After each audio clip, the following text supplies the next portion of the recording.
Hey everybody, we had a little bit of technical difficulty when recording this episode. I had to record it on my laptop, and when I went to check the recording, I realized that it did not download in gallery view, instead in the speaker view, where only one of us is viewable at a time rather than my typical side-by-side. To make up for that fact, I'm leaving the full video up on YouTube. I usually just give you all the 20-minute preview, and then, if you want the full video, you have to go to the Patreon to get that. But for this one, since I did fumble, I'm going to leave up the full video for y'all's enjoyment. The episode is still really good. I hope y'all enjoy it. And yeah, it was a fun time. Bottom on bottom, a great poet said this once. I got trauma. You're so sick. All because you wanted to get for an hour.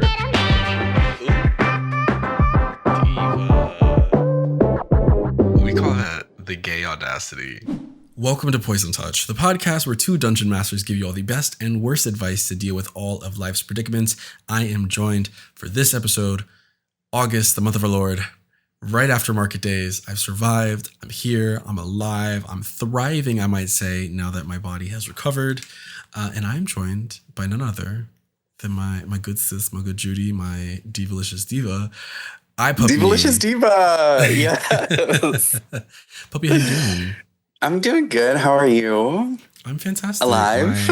I'm alive. My body, when I tell you the Monday after market days, I truly sat and did nothing. It felt so nice to do nothing. So I've never been to market days. And obviously, I have the concept down for market days, but what is it? Because it's not Folsom. No. And it's not Pride. No. But it's market days. And yet it is all of those things. You know what I mean? Yeah. I would say it's not Folsom because there's no overt sex kind of happening, kind of like there is at IML and things like that. It started because originally, the city, Chicago, has a very rich culture of street markets. Mm-hmm. And so it started out as that, but because it's in the gay neighborhood, it was highlighting gay businesses and stuff. And so now it's evolved to this whole street festival. It feels that there's always circuit parties happening and things like that, but it is just kind of Pride Part 2, the remix. Oh, that's cool. Yeah, so are there more businesses out and about, I guess? There's tons of vendors, tons of cool vendors. The whole street, they block off a large part of the street. There's 3 different stages with musical acts and things like that. Local drag artists, DJs. This year we had David Archuleta, Kiki Palmer. Exchange Kiki. Were kind of the people that they had come in. So yeah, it was a really cool lineup.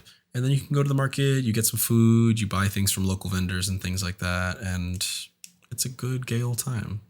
Yeah, that sounds like fun. A lot better than I thought. I don't know. I kind of thought it was hyped up flea market or a farmer's market. No. You should come one year and just to see how it is. Yeah. For the kids at home, Puppy lives in Seattle. Mm-hmm. I met you through my good friend Mo, friend of the pod, because you had posted about needing a dungeon master for a campaign you were trying to get off the ground. And that's how we met to do it. Yeah, that's how we met that way for starting the Woven Realms, which people can find at your Twitch. I know it's a little early for a promo, but twitch.tv come through. iPuppy with 2 underscores, I believe. Yeah, underscore. I hate that, by the way. I hate that. If the person is listening from Switzerland that has iPuppy on Twitch and hasn't logged in for 12 years, delete your account. Just delete it. Because why? I think they should clear it out and free it up to you who actively uses it. How long have you been streaming? Probably 5-6 years, maybe. Oh, that's crazy. For a bit. Yeah, it's kind of crazy. I didn't even think I would ever stream. I just never even thought of it. What got you into it? My brother, actually. He said, if you start streaming on your MacBook, I will build you a computer. And I was like, okay. Say less. Okay, say less. I'll start streaming. How do I do this? He was like, you're going to be so good at it and everything. And I was like, okay, let's do it. I mean, to be fair, you are good at it. You are engaging. You have an active community. How did you kind of start your community? And because your community is very close to it and people are talking and people are engaging with each other and it feels very uplifting and things like that. And I just always love hearing how people get to that point with their own group. I have no clue. I have no, to be honest, it's just kind of a snowball that organically happened. And I think that because I didn't try to force something to happen, we just kind of all like found each other and like became a big family. Like I feel like my community versus like some others, like you said, we're just like very close knit. Like we know everything about each other. We just like share everything, you know, we're there for each other on and off stream. So yeah, it's pretty cool. You are also a go-go dancer. You are also quite Yes. big in the pup scene. Let's talk about that. What got you into those things? Well, I mean, I got into being a pup when I moved here into Seattle. I kind of started before Seattle, before living in Seattle, I lived in San Diego, and found my interest kind of in San Diego. But then when I moved to Seattle, I was like, no one knows me here. Let's do it. So, yeah, I did it here in Seattle, and I started. I think it was like my first year here. Through like other Twitch people that were living here in Seattle, and I met. I went to a bar one time, and there was this drag queen, London Bradshaw, and I went to see one of her shows, and the bar was like a newer bar, and she introduced me to the go-go captain or whatever, and she was like, oh, he used to go in San Diego and blah blah blah. So I literally was working the next day.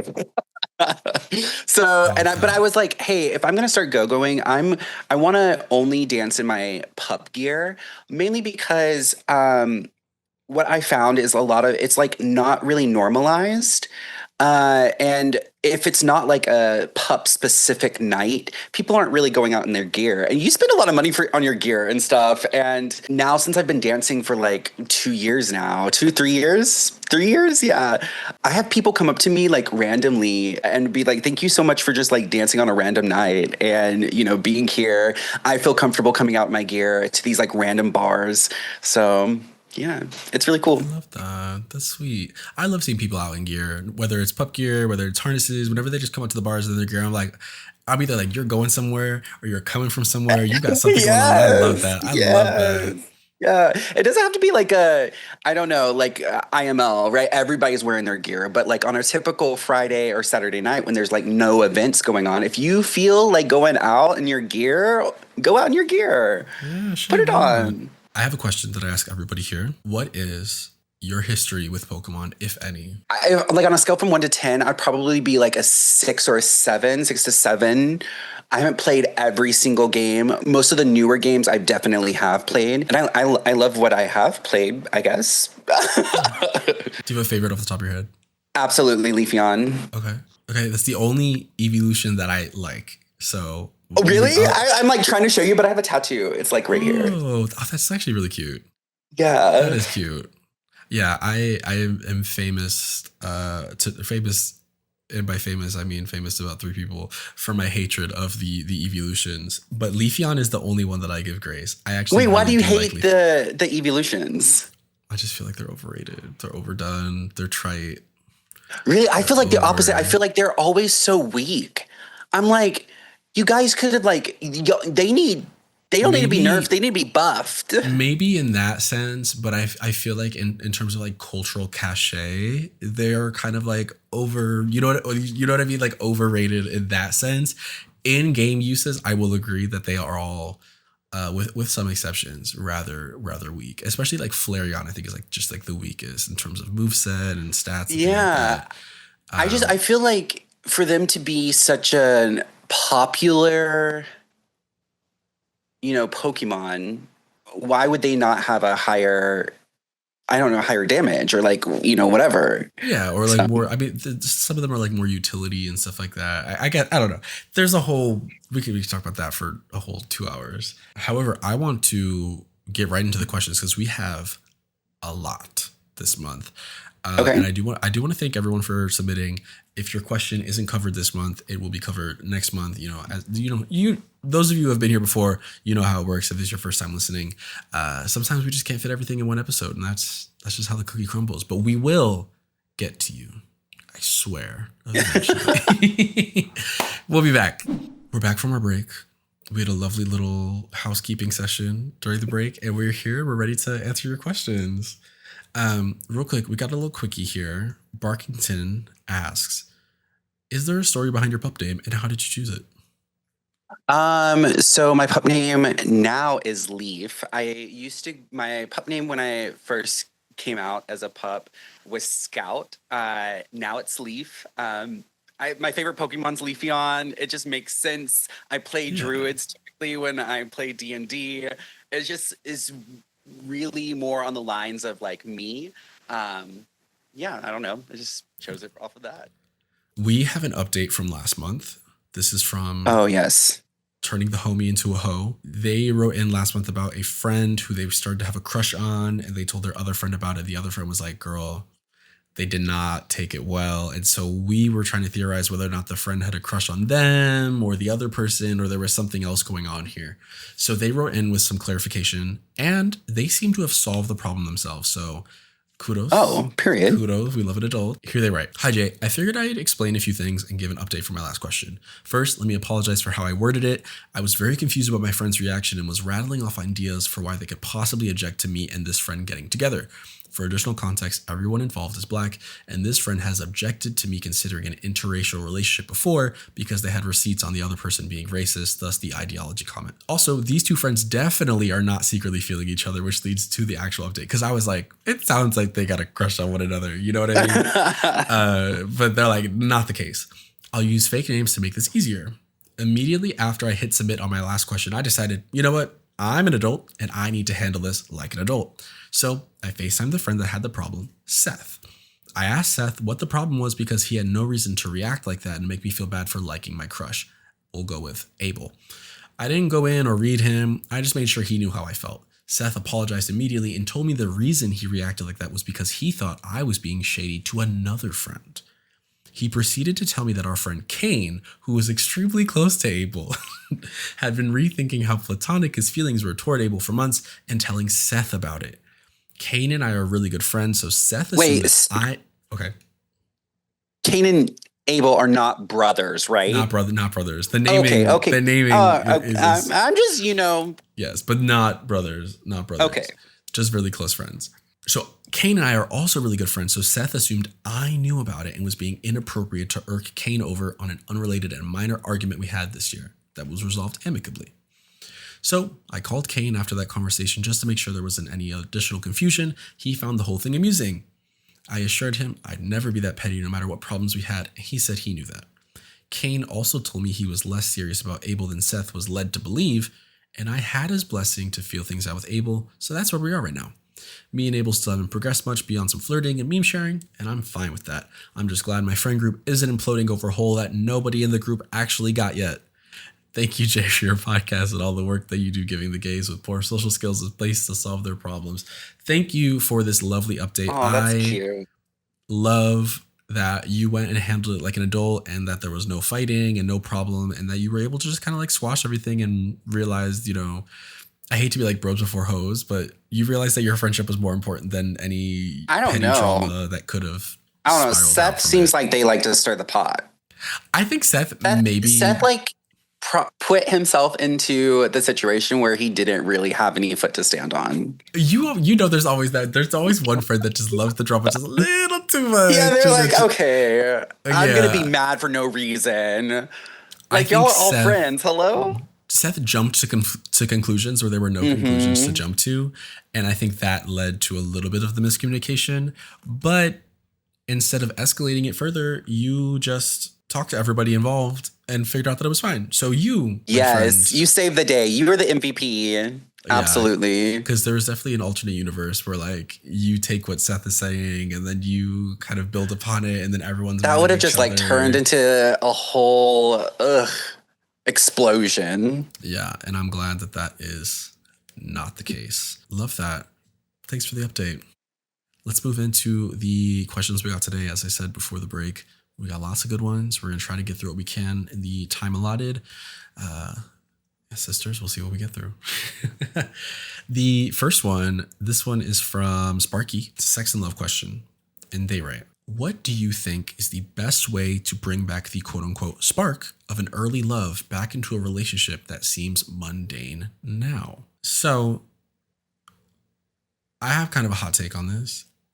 Go. I'm curious to see what you feel about this. I think people are always searching for that spark. And I think that is not useless, but I think looking to reignite the spark from when you first met someone it's kind of, you're like failing from the outset. Because as you're with someone, the longer you're with someone, your love grows and changes. And while it may not be that like initial spark of that honeymoon phase where you're feeling all those endorphins all the time, that spark turns more into like a security and like a safety net, you know what I mean? So like rather than looking for that spark or trying to reignite that spark, your love becomes more calm on the day to day. You know, there's more of a foundation to it. It's less volatile, or at least it should be less volatile, right?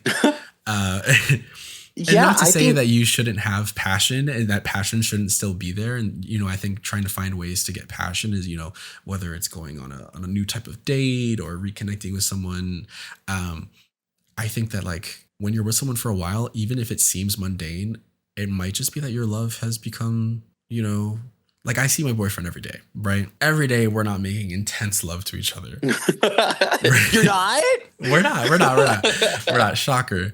But that's because our relationship has evolved as such where like we find other ways to connect with each other instead of like that big explosive spark, whether it's, you know, but I feel like that's like true love, right? Yeah. I think like when you get to a point where you're like living your day to day together and you're like going through life and you're like growing and evolving together and you're still together, like that's true love. Also, if you feel like, okay, so you're asking this question, right?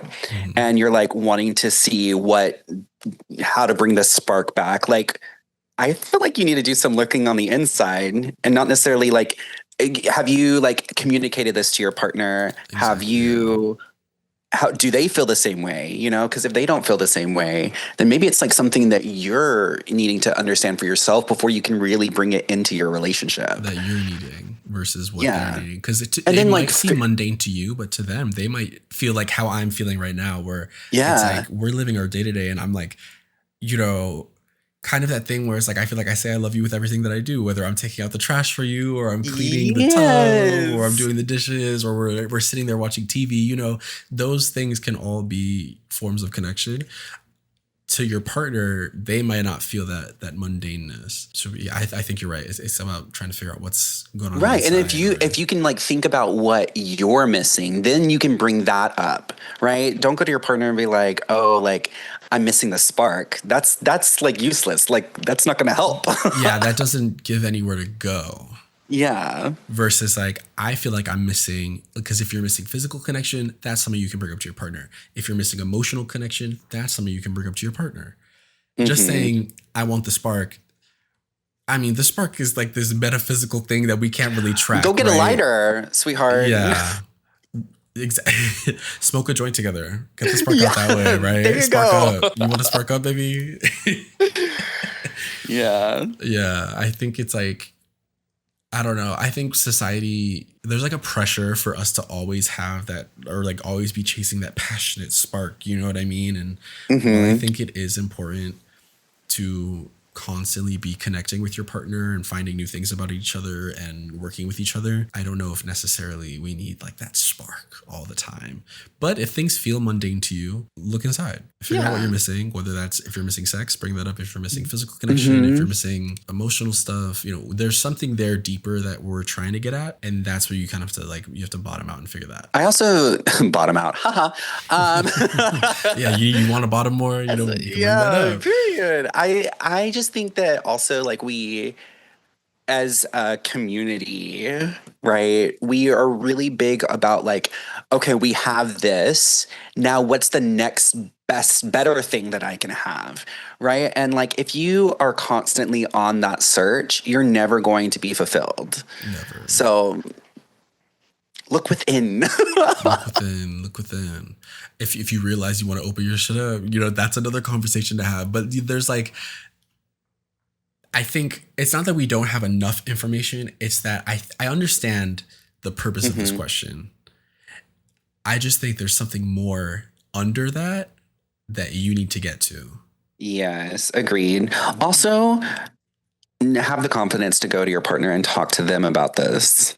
Yeah, because you should be able to go to your partner and, you know, have some, like a couple months ago, I went up to John and I was like, I feel like I miss you even though I see you every day. Yeah. And it's because we weren't like hanging out enough, or we weren't doing things enough together. And so it was like, okay, well, let's start having, we agreed, we're like, let's start having date nights on, Thursdays. And so now it's like, all right, we do things on Thursdays to make sure that we, even though sure I see you every day, we still find time to like actively connect. Yeah, like a little bit dedicated time where you can just like focus one-on-one. Exactly. I love that. If any of that kind of resonates, pick and choose what kind of works for you. But Sparky, let us know how it goes. Shoot us an update. I want to hear, did you bring the spark back? Did you agree? Did you realize, shit, I don't need the spark? It maybe the mundaneness is actually safety and security.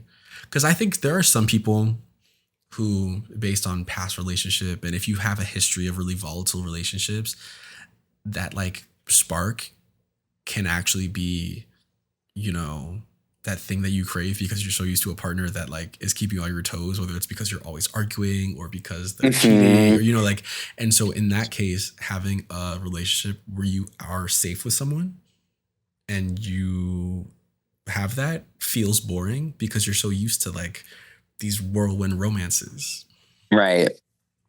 And so that's another thing that like, if you're used to that, it might seem mundane now because in reality, you're safe with someone. And that's not a good spark. Yeah, that's not the good spark. Exactly. It's not a good spark. That's not the good spark, nor is it the one that we should be chasing, I'll look forward for that update. Please do, because I am curious. I want to know whether you bring this up, whether you figure out what that second part is. Maybe we give more advice, Moving on. This next one is from Alex. It's a general advice question. And they write, I apologize for any hurt I may have caused you. A true apology? A friend of mine sent this to me and it honestly pissed me the fuck off. How would you respond to that? Apologies are tough. Well, I feel like it's a true, like, your friend, right? And if they are sending this to you to apologize, you need to, or you don't need to do anything, but you should take it as what they're saying, right? Why are we trying to analyze past this? If they are apologizing, they are apologizing. Now, if you feel like it's not, I don't know, sincere, then that's something that you need to take it up with them, right? Like, for me, so when I read this, right, what I get from this is I apologize for any hurt I may have caused you. To me, that feels like they're almost shifting it off instead of acknowledging I hurt you and I apologize for that. It's like, I apologize for anything I may have caused. It's kind of one of those like apologies that isn't an apology. Well, like, I mean, at the same time, do they know the full extent? Have y'all had a conversation about like what has happened, and do they agree with you? Right? Yeah. Have they had the floor to say, hey, I actually don't agree with what you're saying, or I do agree, and I am sorry for that? Because I feel like sometimes also we hurt each other without meaning to, right? On 100%, purpose. 100%. I don't know. It sounds to me, if I was apologizing, if I apologize for any hurt I may have caused you, that's kind of like to sum up, I feel like there's other stuff that I don't know. It's one of those times where like, I wish we had a little more context. Yeah, there's got to be more context. Not that I'm trying to be all up in your business, but I am trying to be all up in your business because that's what we do here. So I almost wish we had a little more context on what the problem is. So Alex, if you want to send more clarification, I'm open to it, because to me, it's like, yeah, we don't know what the problem was or the extent to which they've talked about it. Because it could be like that, where it's like, I don't know what else is going on here, so I'm sorry for whatever may have happened. Or it could be like them shirking off the apology and kind of pushing it, being like it's also like when people say, I'm sorry your feelings are hurt. That is like not an apology. You know what I mean? Yeah. I mean, I don't know. I'm going to argue about that, because like sometimes you are sorry that your feelings are hurt, right? Like if your friend is hurt, right? I'm sorry your feelings are hurt, but it also makes it sound like there's no self accountability there. When you say I'm sorry your feelings are hurt, it's like, I'm sorry you felt some type of way, instead of like, I understand what happened. It was not my intention to hurt your feelings. Yes, your feelings are valid, and I'm sorry that your feelings are hurt because of this. How can we make this better? That is saying the same thing, but more of kind of like a rounded apology. And so also you have to remember, some people aren't like, good at communicating in general, I mean, right? It's hard. And you said that this person is your friend, and you're like, and it honestly pissed me the fuck off. How do I respond to that? I feel like we need to define the term friend, right? Is this just like an acquaintance, or is this like a close friend? Because if your close friend pissed you off, tell them that. Right? Yeah. Like I am a type of person to have like 100% open doorway when it comes to communication, especially with friends. Like if you piss me off, I'm going to tell you it pissed me off. And then we can talk about it. If you say something's wrong, I'm going to like hunt you down and be like, what's going on? You know? So like, tell them that. That's how I would respond and be like, hey, your response isn't great. Like, I don't like how that you just came back at me and said this, and this is why. It still doesn't mean that they meant it that way, right? But you can tell them how their response made you feel. I think there's like this big thing on TikTok and like just on the internet at large where it's very much like you don't owe anyone anything and you know it's very that kind of mentality. And the truth is like if you're friends with someone, sometimes you do have to secede and you have to be the bigger person and you have to put down your pride and you have to just apologize and you have to be inconvenienced because friendship is a two-way street. You can't just constantly be like, I don't owe anyone anything and blah, blah, blah, blah, blah. Yeah. And this apology feels kind of in that vein of like, I don't owe anyone anything. I'm sorry for anything that I may have caused you. And they might not realize that that's not the apology you're looking for. Mm-hmm. And so I think it's worth a conversation to be like, friend. Right. It's both, right? Like this might not be the correct way to communicate an apology, but also you need to step up and communicate how you're feeling towards this other person. This isn't just like one way. Like, I'm sorry that you're pissed off, but 10 toes down, baby girl, go talk to them. Yeah. You got to be like, if they're your friend, if they're your friend, I love you. Your apology pissed me off. Yeah, I would love a friend like that. I would absolutely love, I would be like, oh shit, fuck, right? Because then it's like, oh, I had no idea. Like, I thought I had a really good apology. I'm sorry. And then you can talk about where the miscommunication's happening between y'all. Yeah, absolutely. You know? Also, that would make the friendship deeper. Like, in my opinion, I feel like then y'all are both on this like new level of like seeing each other, hearing each other, and loving each other, and accepting each other for those hurt feelings, for like not being able to step up to the plate when you both needed each other there. Like, 100%. Come on.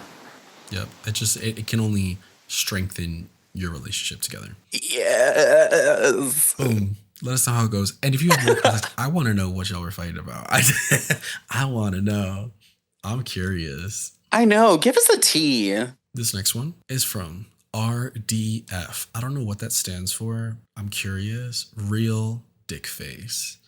Dick face. Rigor Morris dumbfounded. I don't know. It's a story time. And they write, hi, Jake. So I got divorced 2 years ago after 10 years together. I have this friend I met during my time with my partner. We'll call him Polish Sausage. Sausage chose to stay friends with me. Wait, can we pause for a second? Yeah. Y'all, get better at names, okay? Come on. Get better at names. Continue. I'm so sorry. Polish Sausage. I like it. Kielbasa. Kielbasa. We'll call him Kielbasa. That's a Polish sausage, right? Yeah, sure. Yeah. Kielbasa chose to stay friends with me after the divorce, which is a story in and of itself because part of me feel like it's because Kielbasa has expressed attraction to me. Kielbasa is white and has a partner who's Southeast Asian like I am. I enjoy going out with Kielbasa and his partner, but never alone because I don't want people assuming Kielbasa is my partner and that I'm unavailable or only date white men, which frankly society assumes when seeing a queer Asian and a bearish white man hanging one-on-one. So I only like to hang out with Kielbasa in group settings. Kielbasa is starting to realize I don't like seeing him on his own. How do I explain it to him? You go back the last like 10 seconds, record it, and then just send it to him. Literally say this to them. I feel like, okay, and I'm not Asian, so I don't want to like speak out of my depth here, but why do you care so much if people will assume you and your friend are together? Oh, yeah. You've got some feelings for this person. Like, I don't even think that's it. I feel like they're like, because I don't want people assuming Kielbasa is my partner and that I'm unavailable or only date white men. So is it like, is it that you're out and you're on the hunt? And I mean, in that case, just keep going, like go up to people. You can't just wait for people to come to you all the time. I don't know. It's like when I'm out with my friends, I don't care if people think that me and my friends are together. I feel like there's something deeper here that I am not disconnecting with. And I don't know if that's. I'm going to like the one question here that says like, how do I explain it to them? Go and talk to him, right? Again, like if this is a person that you care about, even if it's just like a friend and, you know, they're starting to have some feelings or you think you're assuming in this point, right? You're assuming that they might have feelings about you hanging out with them or whatever, right? That's just an assumption. You don't know until you start talking. Open up a conversation. Yeah. Right? Am I crazy? No, I agree. I agree. It's worth a conversation. There's got to be a way to say it without saying, I don't want people to think we're together, because that sounds crazy, because it's like coming so out of left field if you just like bring it up to him. Well, I mean, I would just give him all the context, right? Like if this is actually something on your mind and it's preventing you from hanging out with him, then why not just tell everything? Sure, you might be a little crazy, right? I'm sorry. Why would you assume that other people are just having this assumption? I'm pretty sure, like, I'm a go-go. I'm at the bars every single weekend. People are there with their friends having a great time. Unless you like walk up to someone and start a conversation, they're not really worried. And if someone walks up to you and be like, hey, I'm not with this guy, I'm single, right? There's a lot of assumptions being made here, like in general, right? Because I mean, there's times where like, I don't think people care if you're with your friend, because there are times when I'm out with my friends and people come up to my friends to talk to them, or people come up to me to talk to them. It's never a question like, oh, are y'all together? And then maybe sometimes they do ask just so that they're not like overstepping their bounds. But I don't think you can set them straight. Exactly. I don't think they care that. There's times where I've been out with my boyfriend and people have come up to one of the two of us and try to start talking. And we're like, oh, we're together. And then they walk away.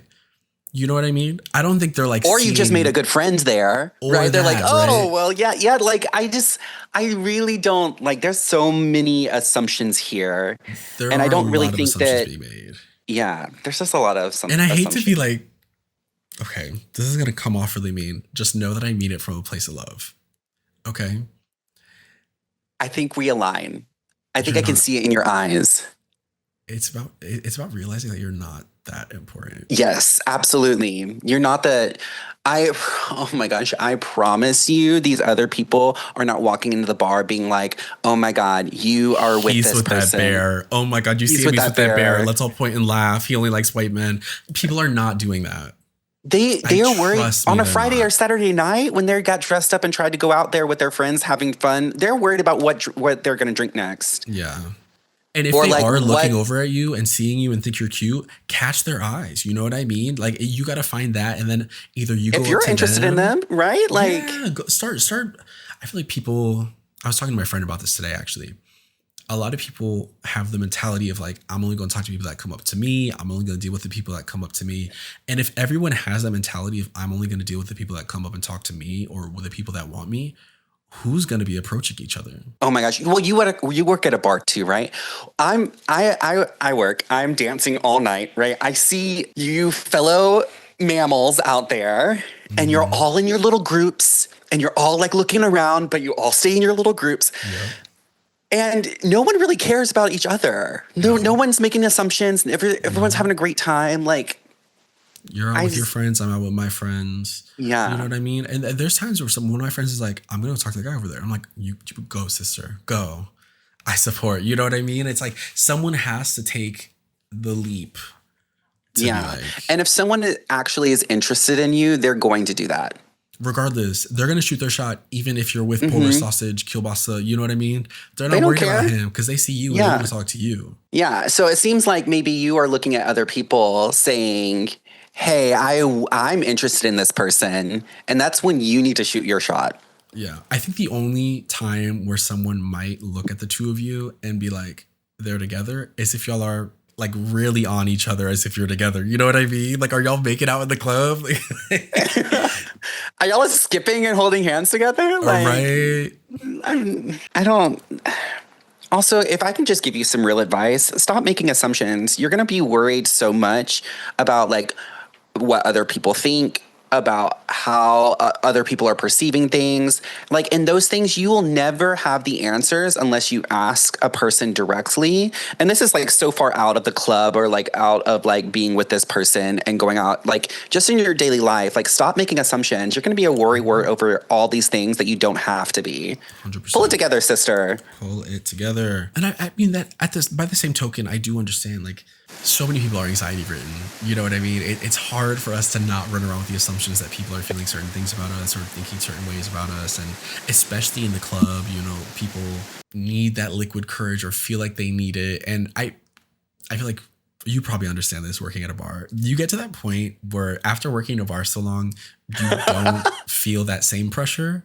Like I could go out completely sober, be fine. And I have friends who are like, I need a drink to be like, to feel any form of socialness. And it's like, I don't know. I think I've broken myself. Like I'm popping my pussy in a thong over here. Like, and if I'm going to the bar, like, and not working, I'm probably in like sweatpants and I look gross. Like, I don't care. Like, why do I need, there's girls.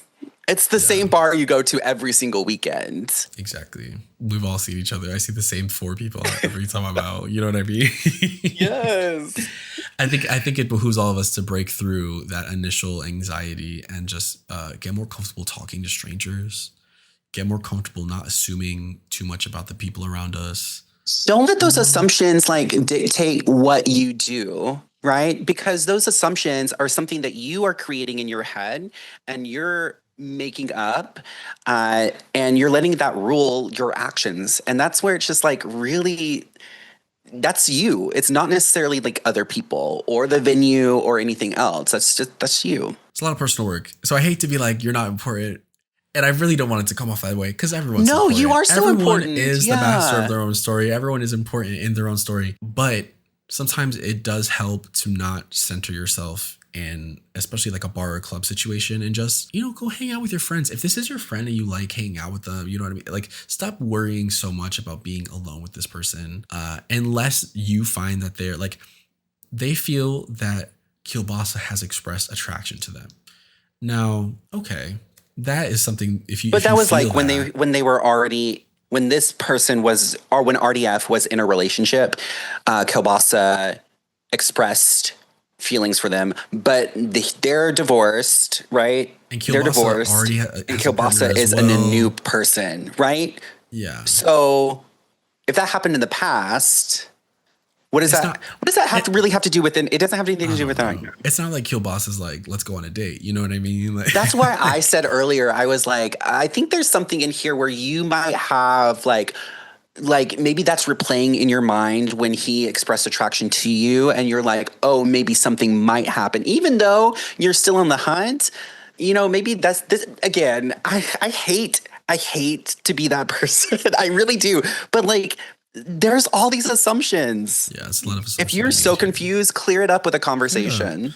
Yeah. When next time you and Kielbasa are out, be like, sister, I'm looking for trade tonight. You know what I mean? And you just let him know off the bat. Absolutely, just do that. 100% do that. I'm looking for a man. I'm trying to go home with someone tonight.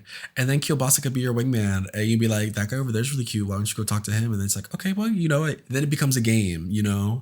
I love playing wingman. I think it's so fun.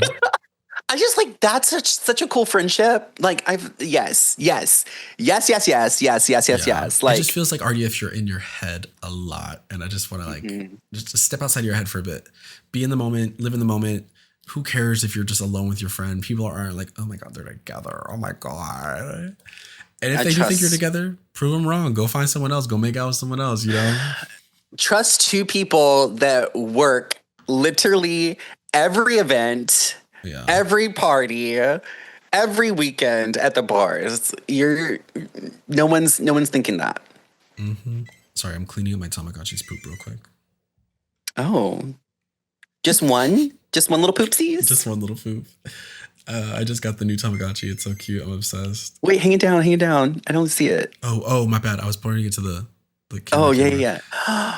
Wait, it is so cute. This is the one based off of a full world, so it's like you can Those start out the graphics, world. yeah. It's really cool. I love it. I would recommend. RDF, best of luck. Shoot us an update. Yeah. I think even though your question is how do I explain this to my friend, I think the real question should be doing the personal work to not make the assumption all the time. You know what I mean? And if it's in your head and it's actually something that you want to explain to him, just talk to him. Open up a conversation.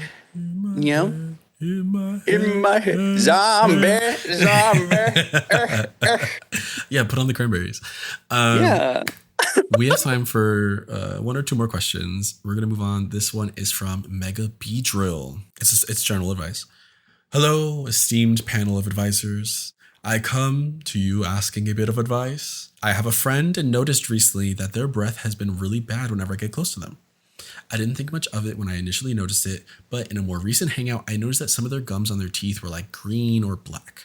How do I bring this issue up without seeming rude? I've had another friend pull me aside and ask if I've noticed it too, so it's definitely not just me. Is it weird to tell them to do a little brush and mouthwash rinse? I also don't try to assume that most people have dental insurance or can afford it, so I don't want to be like, go see a dentist. Your advice is greatly appreciated. Can we just talk for a quick second? Let's talk for a I'm not talking to Mega B Drill. See me back like, here. Let's start. In general, are these people friends? Are like anyone actually friends out here? Like, I'm gonna tell you right now, if you're my friend, bestie, and you're stepping out of your house, I'd be like, hey, sister, let's talk for a second. Let's go back into the bathroom together and spend like 2 minutes working on our teeth. Let's just talk about how you don't want to go hang out with me because we're going to go hang out. And if people think we're together, we're going to tell them that we're not together. Like, Yeah. what is wrong with our communication and friends? Like, it's so fun. Are these just like acquaintances or actual friends? No, I just think it's like one of those things where people tend to like be in their head a lot. And it's just like hard to come to the realization that we're in our head and like do the communicating part. Like me and my friends, we go out, we'll dance on each other, we'll be with each other, and never is it a question in my mind like, oh my God, people are gonna think we're together. Sometimes it will like say it as a joke, but it's never like, oh my God, people are gonna think we're together, girl, stand away. Like what? Like that's never is that a thought in my mind. I don't know. For this one, I think this is like towing a really interesting line because dental insurance is expensive and a lot of times there's like deeper problems that people don't have as much control over, you know what I mean? To the point where like the easy advice could be like, go do some Listerine. But like, if the problems are so deeply set, using like a mouthwash that has alcohol, like a Listerine or something like that, can actually make your breath smell worse because it dries out your mouth. And so it like really depends on the level of problem. Evidently, there's something going on if their gums are green and black. I've never heard of that. It sounds like maybe they got like a dead tooth or something like that. So I hate to be like, I don't know. There's got to be a friendly way to do it without, but like evidently at this point, if your gums are green and black, brushing your teeth is not going to be enough to fix it. Yeah. Yeah. That's like, so like, I just think that, you know, you probably as their friend, if you are their friend, talk to them about it. Like I hate that my advice for each one of these is like talk. And I'm like not a great communicator. Like it's not at hard all. Because that's like, I know for a lot of people that is like a really large insecurity. You know what I mean? Like at the outset of the pandemic, like wasn't able to go to the dentist for a couple of years. And I remember that being like a large insecurity in me. And then after I finally got dental insurance, I went and got like the deep cleanings done and then felt a lot more confident about like my mouth, I guess. Right. So it is like a deep insecurity for a lot of people. So it's like almost telling people like, hey, let's brush our teeth or like your breath stay. Like it's not helpful because for a lot of people, it's not something that they can super control. But you could just like, I mean, I guess you can go to your friend and be like, did you floss today? I mean, I wouldn't do it like that, right? Like I wouldn't approach my friend like, but like hearing this like little thing, they say that I've had another friend pull me aside and ask if I've noticed too. So it's definitely not me. And I think that's, y'all are not friends, right? Like I don't be friends with me and be like that. Like I just want to say like, if y'all have this like group of friends and y'all are talking behind this person's back, just because you're like worried about hurting their feelings, you should take this thing to them as a friend, right? And just say, hey, not like can I talk to you about something that you might be a little, this might hurt your feelings, but I'm not doing it. I'm just doing it because I'm worried about you. Can't you not just be vulnerable and say that? Like, like diva, we've noticed. Yeah. There's a low halitosis. We just want to make sure you're okay. Is there anything we can do? So there's this group of people that I know here in Seattle, and there is this person that was like, for a while, like was stopping something, right? And then like obviously they've started it back up, and like this something causes like a lot of a certain smell to happen. Ooh, okay. Cycles. Yeah. Cycles. Gear. Oh no, more like okay, just smoking, right? Okay, so gotcha. smoking. Okay, fair. Right. And then like there's people in that group that want to talk about like how bad it smells and like how like, you know, X, Y, and Z. And if you're a smoker, like you are so in tune to the smell that you can't even, you don't notice it. You don't notice, especially if you're smoking like a good amount, right? And it's just so silly to me that these people consider each other friends and like will like talk to each other to their faces, but then like right when so-and-so is not around, or right when X, Y, and Z are not over here, you know, they're talking about each other. And it's like, if you have a problem with this, don't talk about it with the people in your group. Talk about it with the person. Or like, even if you come together as a group to like bring it up, because it can be hard to do things like one-on-one like that, because it feels like you could be attacking them or something like that. But I think like in a group setting, we're coming to you as a friend. We just, you know, we love you, but can we do something about the cigarette smoke? You know what I mean? Something like that. Yeah. As far as the mouth stuff, I don't know, not to like be like, here's the solution, but something that I know is like really works really well actually is these TheraBreath antiseptic like oral rinses. They're like a little pricey, but if you get like the large one, you can like save a bit of money. They sell ones for all types of stuff. They sell one for like gum health. They sell one for specifically bad breath. They sell one specifically for like keeping your teeth enamel strong. You know what I mean? Like, they're really good. My dentist speaks very highly of them. I use it every day. It's good stuff. So maybe if you bring it up to your friend, be like, hey, I've heard about this product, or, you know, something like that. Cause, I mean, most dentists, like you said too, is not the tea. You know what I mean? Like, you got to get like the good shit. And like you said too, like you went through a period where you didn't have dental insurance. I've gone through periods where I haven't had dental insurance or insurance at all. And like, if I was in said situation, I know that I would take my friend's feedback, and, you know, as the friend, right? And if you guys have friend groups, there's dental insurance out there that you can get for like $30 to $60 a month, right? Mine is, I think, like around 60. It's not super expensive.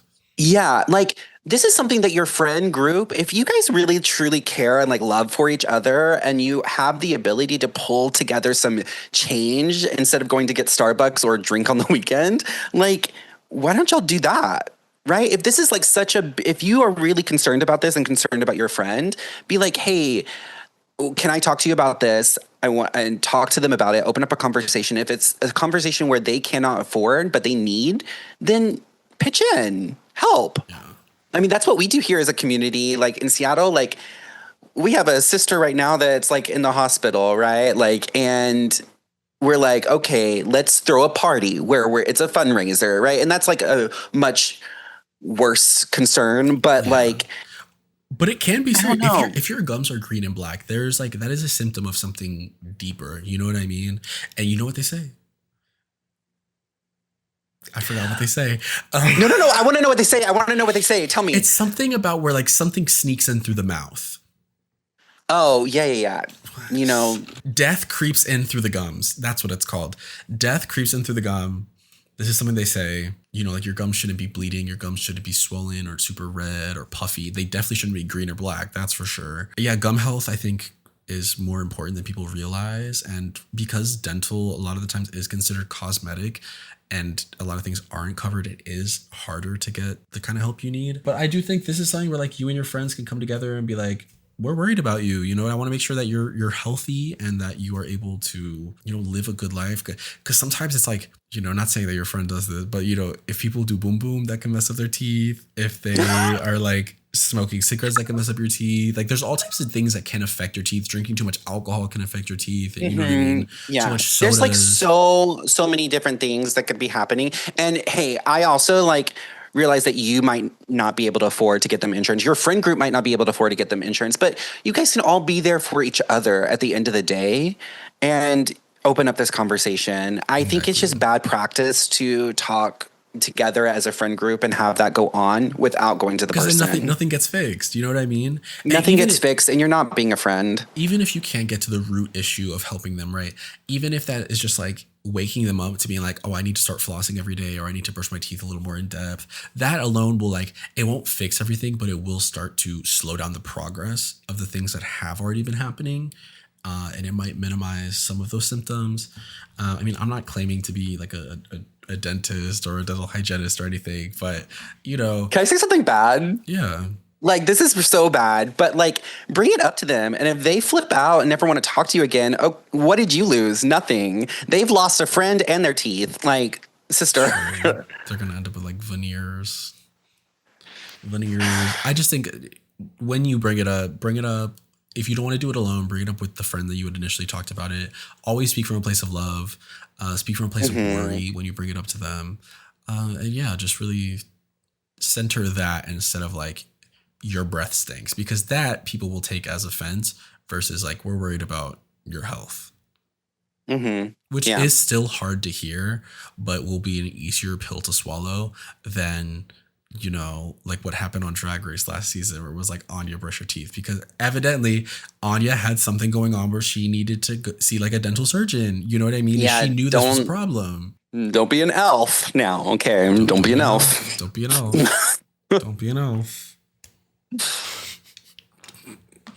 Oh my God. Not to evoke her name, but don't be the elf. That is going to be it for the questions. We ran kind of up to our limit here. Everyone else, thank you for submitting. We'll get to y'all next month. I swear, I promise. There's a lot of good stuff, but you know, sadly, we want to make sure everyone gets a good amount. So, you know, we kind of have to pick and choose. We're gonna take a there's break. so many good questions. So I'm like looking ones. at all of them. I'm like, oh wow. There's so many good ones here that I really, really like and I want to get to, but they'll have to go for another episode. So we're gonna take a break, and when we get back, we will get into our nasty plots for the month. Welcome to Nasty Plot. This is the segment where we talk about things that no one necessarily asked about, no one needed the advice, but we think they needed the advice. Things that have come up. Things where we fry the small fish. Things where we say, this actually pissed me off. I've got a pretty easy one. I made a TikTok about this the other day. Also, recently... I saw. I decided I don't care if it's cringe. I'm going to start making TikToks. I don't care. I'm going to start. I don't think it's cringe. I think it's a little cringe, but I think I just stopped caring. I think I'm going to run through it. Do it. I'm just going to run through with it. We need to talk about bar etiquette. You know, I was at market days. I saw a lot of foolishness. It was a full moon, so people were already acting up. But we need to talk about this. I'm going to share this short anecdote to get us started. I was at the bar, and it was really busy. So our bar back started bartending on the front bar. And I see him argue with a customer, and I had a little bit of a break because I am a star, and I serve everybody very quickly. So I had a second. I was like, my section was good, so I went over to help him with his. I see him argue with the customer. This older guy, he goes, he threw away my Bud Light. I go, Alexander, did you throw it away? He goes, I didn't touch it. I was like, well, maybe the other barback threw it away. Or maybe I threw it away by accident. I didn't know. So I go to the guy. I go, he's like, he threw away my Bud Light. He threw away my Bud Light. I was like, calm down, sir. Did you tell the bartender that you were going to the bathroom and leave your drink? Did you put a napkin over your drink? No. See, we don't know what happened to this drink. We don't know if someone spiked this drink. We don't know anything about this drink. If you brought it in from outside, we have no idea. So Yeah, it did get swiped up, especially if it's at the edge of the bar, because then it looks like garbage. Also, it's market days. You know how busy it is? So busy. Like, we're not thinking about, oh, this man has his drink. Anyway, so my other bartender goes and starts grabbing the Bud Light for him. And I'm like, well, we're going to get you another one. It's fine. And then he starts going and keeps on going. He goes, oh, I'm a customer, and blah, blah, blah. I was like, okay, it's good. You know, that's great. And I'm a bartender. You know, now we're both things. And then he keeps on going and going and going. And I was like, sir, this isn't a discussion. This isn't a discussion. You don't need to raise your voice to my bartenders. You don't need to raise your voice to me. This isn't how it goes. Well, you need to treat me. And I'm like, I turn around to the bartender grabbing the Bud Light. I go, keep the Bud Light in there. He doesn't need it. He goes, oh, you think just because we're in a gay bar, you could treat me different? I do actually. Thank you. You're in my house. You want the drink? I'm the one that gets you the drink. We were going to get you this Bud Light and not even charge you for it. We were just going to replace the drink. And now you messed it up. You lost it because you started to speak up.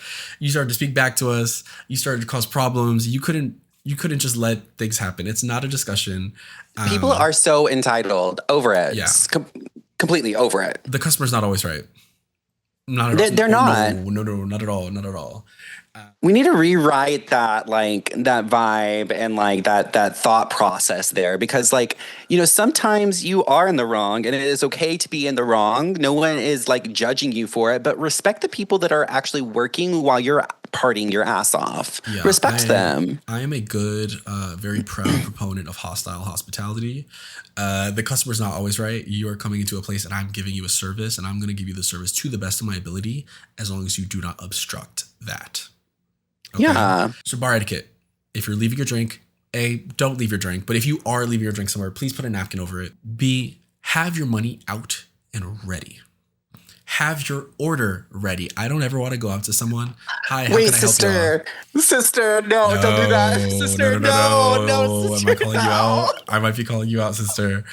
If I walk up to someone and I go, what can I get you? And then you turn around and go, what do you want? Have the order ready. Have the order ready. I always go up to the bar knowing, okay, I turn around to my friends before I even step up. I go, vodka soda, vodka Red Bull, Bud Light. You know, I get the order and then I bring it to the bartender. Can I get a vodka soda, a vodka Red Bull, a tequila Red Bull, and a Bud Light? Okay. You know, you want to put it in a very easy to remember order. Put the liquor first. That's another big one. Put the liquor first. Vodka Red Bull, not Red Bull. I'm taking notes. I'm taking notes. Vodka cranberry. You want to put the expensive part first, right? The mixer doesn't matter because if you go, can I have like a Red Bull vodka, and we're like rushing. I hear Red Bull and I forget about the vodka, or cranberry vodka or lime vodka. You know, like whatever it is, put the expensive part first. The spirit is the important part, especially in a bar. You don't go to like a diner and go, can I get fries? Syrup and pancakes. Yes. Can I get fries and steak? Can I get fries and steak? You don't put the side first. You don't put the topping first. You put the important part first. The meat and bones of your meal, you put first. You should do the same with your liquor. Get the fuck out of my service area. that little sister. thing. It's like usually it has a brand of liquor on it. It's like a mat.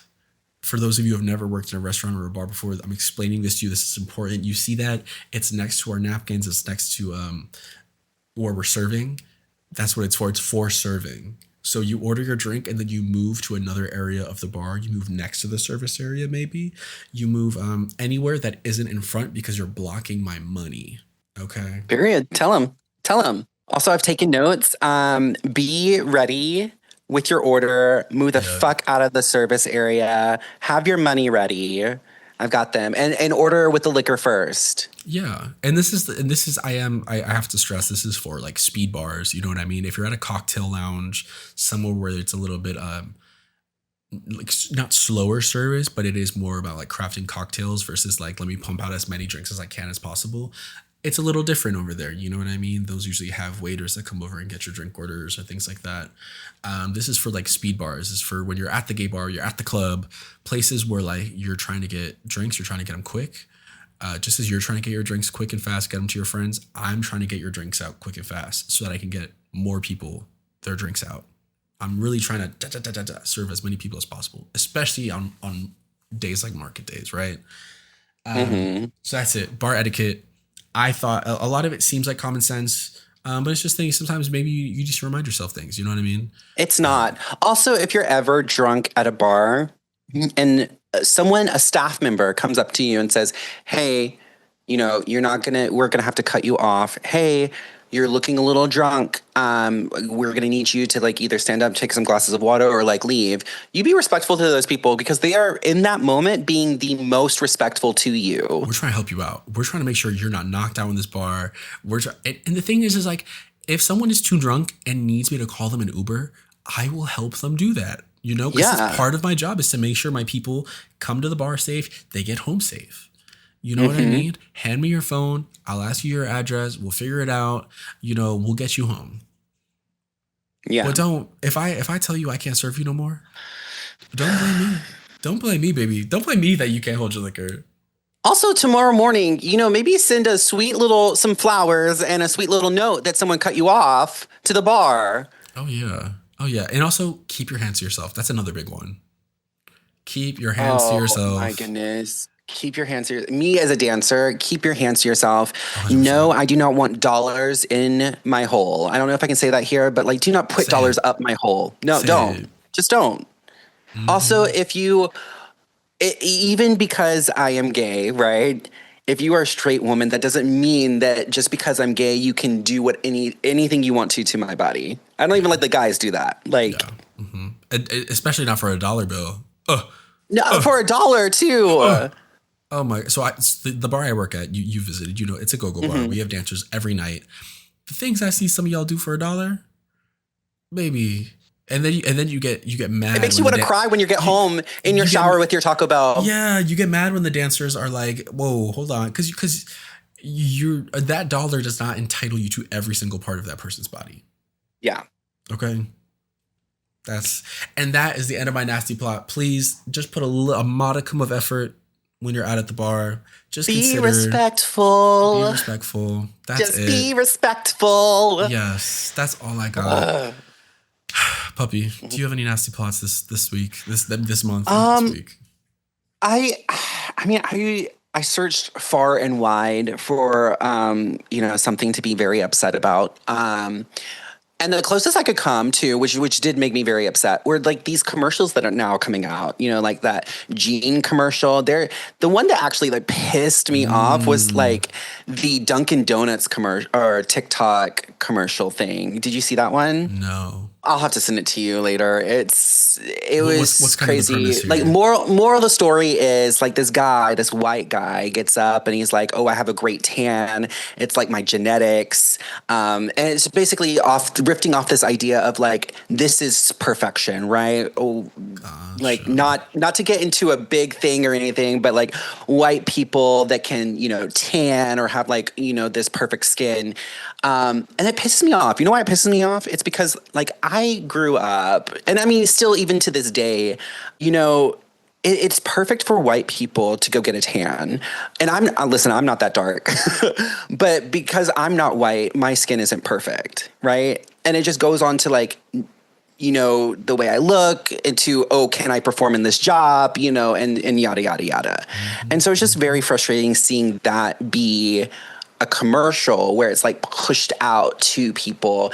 And I kind of like cry to like people, like younger versions of me, right? Like trying to grow up and trying to fit in and trying to be the best that they can be and still not be perfect or still not be good enough. It's not even about being perfect, right? It's just you're not good enough because of the color of your skin. Like, and it's but so if you were white, rancid. You would be able to be, get as dark as you want without anyone saying anything. Yeah, it's okay to be dark if you're a white person, right? If you go out there and grab a tan, you look beautiful now, right? But this baby that's born with darker skin tone, it's not. Also, what the fuck does it have to do with Dunkin' Donuts? Girl, let me tell you. It started with like the Sweeney Jean commercial. Yes. And so like then Dunkin' was like, "Oh, this is perfect. I'm going to use this," right? Cuz here's the thing, like I saw like the first commercial and like the play on the word jean and jeans.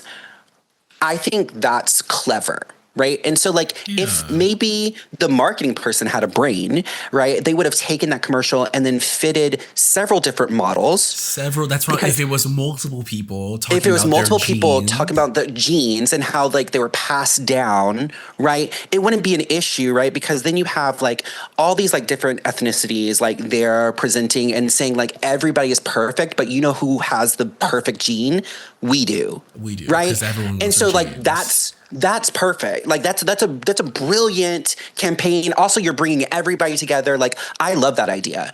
The fact that you chose to stick with one model, and that model is like a white, blonde head, blue eye, like who has that previous history of already having like the MAGA family and like it already has faced these types of like problems because of this. It's like we know what we're doing. We're putting her as a poster girl of white supremacy, and we're gonna prop her up. And yeah, and absolutely. And like here's the kicker. I saw some people say like, "Oh, it's not that bad." And I said, "Excuse me?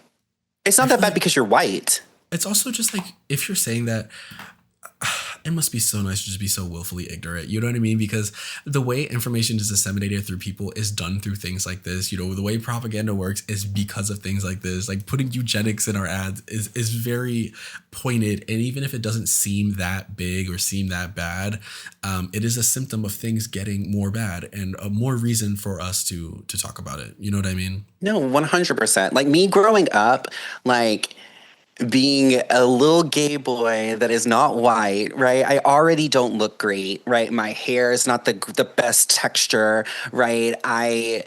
So I'm already feeling like, oh, I can't get that true love in Disney. Oh, I'm not going to get that true love in Disney because it's all like these straight relationships and I'm attracted to men. You know, like where am I just alone and by myself for my whole entire life? And then I can't get the best job out there because I'm not the white person, right? I can't get the main role I auditioned for Your Good Man, Charlie Brown. And I wanted to so badly be Charlie Brown, but the teacher was like, "Oh no, we need people to look like the characters, so we're gonna go with this white person." She literally said, "Oh, you don't look like Charlie Brown. You can be Snoopy," which thank you, because now I'm a pup. But And that's where it all started. That's where it all started. We'll tie it back around. I'm just saying, y'all, we need to be more aware about these things. 100%. Yeah, because sometimes I'm going to rant on it. It is that big. That's it. You know. Also, we can and should have the capacity to be mad about multiple things. I know a lot of times people are like, "This is what you're worried about." It's like, no, I'm worried about everything. I can be both mad that Sydney Sweeney is doing these ads, and I can be mad about the genocide going on in Palestine, and I can be mad that they're considering rolling back gay rights, and I can be mad about everything else that's happening. I'm mad about all of it. I can be mad at all of these things at the same time. And we can talk about it, and we should talk about it. These things are important. I think being like, "This is what you're worried about" is such a cop-out take. And with that, the plots have been plotted. We're at the end of the episode. Leaf, thank you so much for fun. This was fun. No, I loved it. We got to talk. I don't know. I love talking with you. We're just like a little I always have a good time. I always even back when we were like playing D&D, and I'm trying to like be serious, and I just can't, because every time I talk to you and everyone else we played with, I had so much fun. It was hard to take things seriously, you know. Same. Before we leave, let the people know where they can follow you, what you have going on. Yeah, you can follow me on Instagram mostly, and then Twitch. So my Instagram handle is iPuppy_TTV. And then my Twitch handle is iPuppy__. Yeah, and I'll be streaming. You know, I typically stream Tuesday. I typically stream Tuesday, Thursday, Friday, and Sunday. Yeah, I do those. And then I'm also in Seattle dancing at Queer Bar and the Cuff Complex. So if you're in town, come say hi to me. I will be the dog on stage. So if you see a go-go and they're a dog, it's me. And slip more than $1. Make it at least. Yeah. Slip more than $1, and don't try to crinkle a dollar bill up my hole. Oh my God. It's not a good time. Don't be the one that puts like the dollar in your mouth. Please, I hate when people do that. So I know we're ending, but it never works out. It never works out, because here's the thing. I'm not awkward about it. You're awkward about it. You can't do what you need to do to make sure that dollar goes into the thong or jockstrap that I'm wearing. So if you can't do that, don't try. Yeah, just put the dollar in your hand. I've been Jake. You can follow me at Kroghunk for all of my personal musings, my Tamagotchi stuff, my coffee stuff, all that comic shit that I do on my day-to-day. You can follow the podcast at Poison Touch Pod. Recently, we've had a website change by poisontouch.com has gone out of use, and I don't want to pay the money for it. So we are now doing kroghunk.com until that lease runs out. And then after that, we're going to just do Google Forms like we used to, because as much as I love having a website, it truly is just a Google form. Like you open up the website and really you just submit the questions. So I could just do it on Google Form. I just like having a website. So submit all your questions, confessions, stories, and updates. If you have updates, please send them over. That's kroghunk.com. You can also join the Patreon, $5 a month at patreon.com/poisontouchpod to get full video episodes, bonus episodes. Puppy and I will doing a bonus episode about, D&D stuff and video games and all types of shit. That's where you get kind of the non-advice stuff. So yeah, join us at Patreon. $5 a month really helps support the show. Helps me fix whatever the hell's going on with my Wi-Fi. So we will catch you on Give the a flip. sister $5 a month. You guys can do that. Yeah. For just $5 a month, you can support a young gay boy like me. You too. We'll catch y'all on the flip. Poison Touch is produced, edited, and hosted by me, Jake Munoz. If you like what you see, give us a 5-star review on Apple or Spotify. It really helps us get out to more people. I'll catch you on the flip. Which thank you, because now I'm a pup.